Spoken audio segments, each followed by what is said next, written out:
All right, Zach. Let's talk about Justin Fields. Do you have in front of you what the terms of the trade were for Justin Fields to the Pittsburgh Steelers? Let me pull that up in front of me here. But I believe it's a 2025 sixth-round pick that can become a fourth-round pick if Justin Fields plays at least 61% of the games.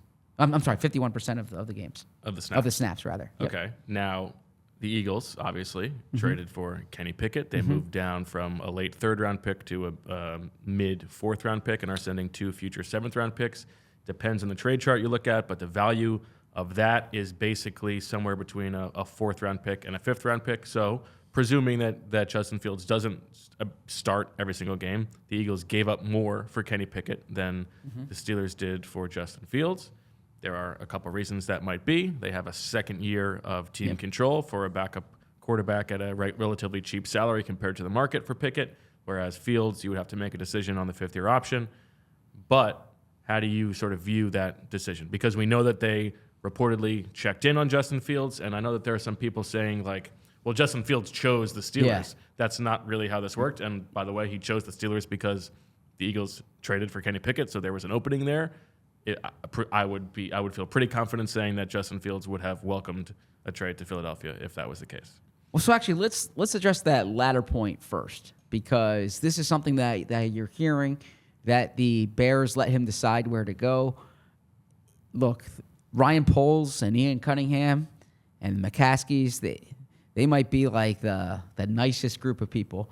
I've never heard in NFL business being like, we're not going to take a trade that's significantly better because you don't want to go to that place. Maybe if the terms were the same. Exactly. Yeah. Exactly. So my guess on this is what the valuation from the league was.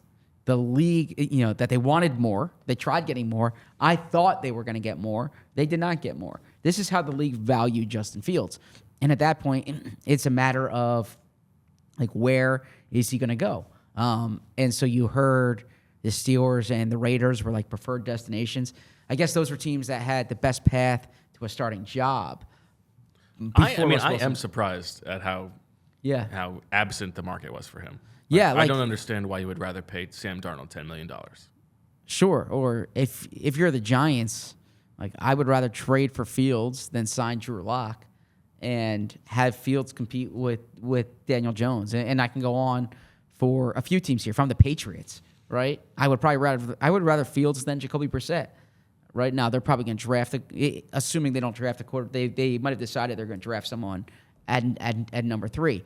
But the fifth. So, and this kind of gets into the other part of the discussion. There's the there's the evaluation of him as a player, which is nuanced.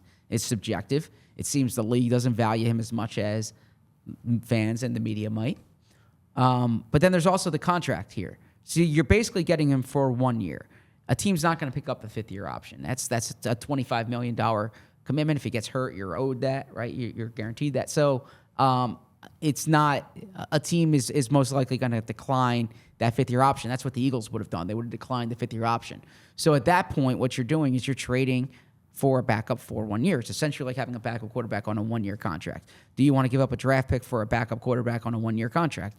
Well, the Eagles did that last year for DeAndre Swift on the last year of his deal for starting running back. But I think with Kenny Pickett, the big appeal is you get him for 2 years. So you're giving up a pick that, the value of the pick depends on the draft chart you might look at.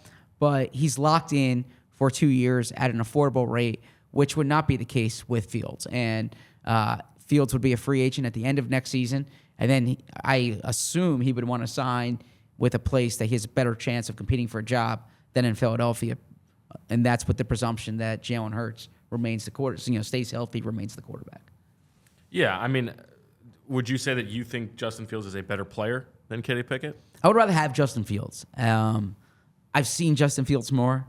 I'm probably anchored, and there's no surprise here, by the fact that I saw Justin Fields a lot in college. Really liked him at Ohio State. I think he's a dynamic player. Now, the results have been underwhelming as a passer, and I don't consider wins and losses a quarterback stat per se. But I also think you can look when your team loses games and you're the quarterback, you're not making enough winning plays. And when your team wins games and you're the quarterback, then you're not making enough losing plays, if you will, right? Like a quarterback can lose a game for you with turnovers, with not taking, with game situations, and then a quarterback can win a game for you with outstanding performance. Now, there's so many other things that go into it, including the personnel around you, the coaching, but it's just the reality. And Justin Fields, in these past 3 years, the Bears have not been particularly good.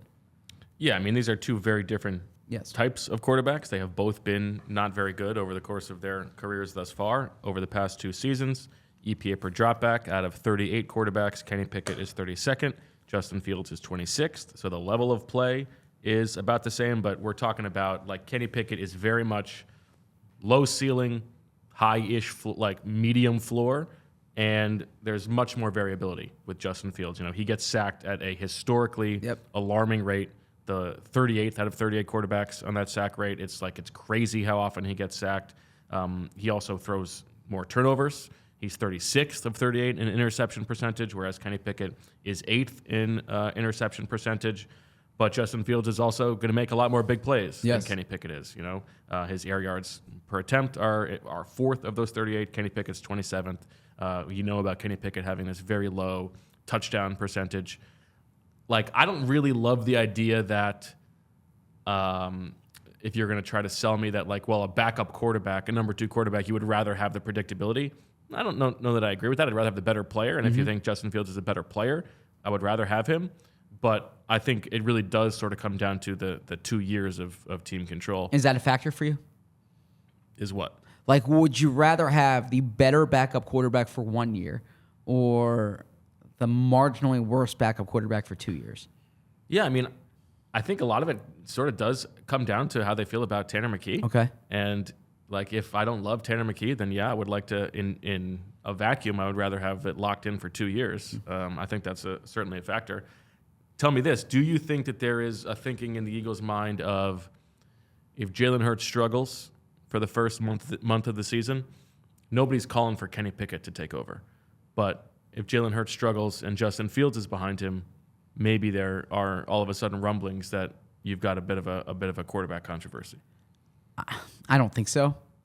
First off, I think that'd be a poor way for the team to think, and second off, I think that'd be a poor way for a team to make a decision as well. By you asking it, I'm assuming you think that's a factor, or you think it could be a factor. I think that is true. I don't know that I think that they brought that into account.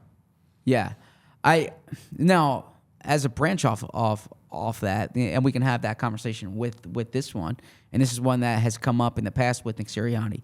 Do you think stylistically your backup should be similar to your starter?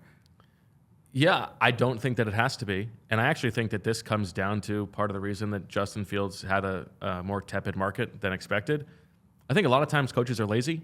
And if you trade for Justin Fields, you got to design a different offense around him. Whereas if you sign Sam Darnold for $10 million, you don't have to change your offense. He can run your stuff. I think that's a real part of it. And Justin Fields doesn't play the game the way that I want it to be played. That's ridiculous. Of course it is, but I think that's a real thing. Yeah, then that's a problem with coaches. If that's the case, the whole purpose of coaching is to maximize the talent you have, not to get talent that kind of fits within your structure.